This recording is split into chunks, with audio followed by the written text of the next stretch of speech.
Est-ce qu'il faut acheter une maison sous une société ici en Thaïlande? C'est vrai, c'était une pratique qui a été souvent mise en avant. Les gens achetaient beaucoup comme ça. Aujourd'hui, c'est quelque chose qui se fait moins et qui est beaucoup plus checké. Maintenant, il y a deux cas de figure. C'est-à-dire, si demain vous achetez une maison en revente qui est déjà existante, qui est déjà sous le nom d'une société, et que la comptabilité est bonne, que le bilan est correct et qu'il n'y a pas d'arriéré, vous pouvez tout à fait acheter cette villa via la société. Enfin, vous rachetez la société qui possède la villa et vous la possédez de cette manière-là. Par contre, aujourd'hui, créer une société pour acheter une maison ou acheter une villa, faire très attention, parce que le gouvernement aujourd'hui est très à cheval contre les prête-noms. Il en a un petit peu marre d'avoir des prête-noms d'agriculteurs Issan, propriétaires de biens situés en plein Sukhumvit à Bangkok.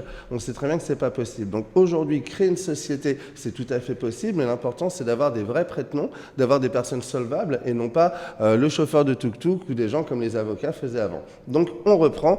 Est-ce qu'on peut posséder une maison sous une société? Si c'est un rachat, oui, il n'y a pas de souci. En général, le bilan comptable est bon et la société n'a pas de problème.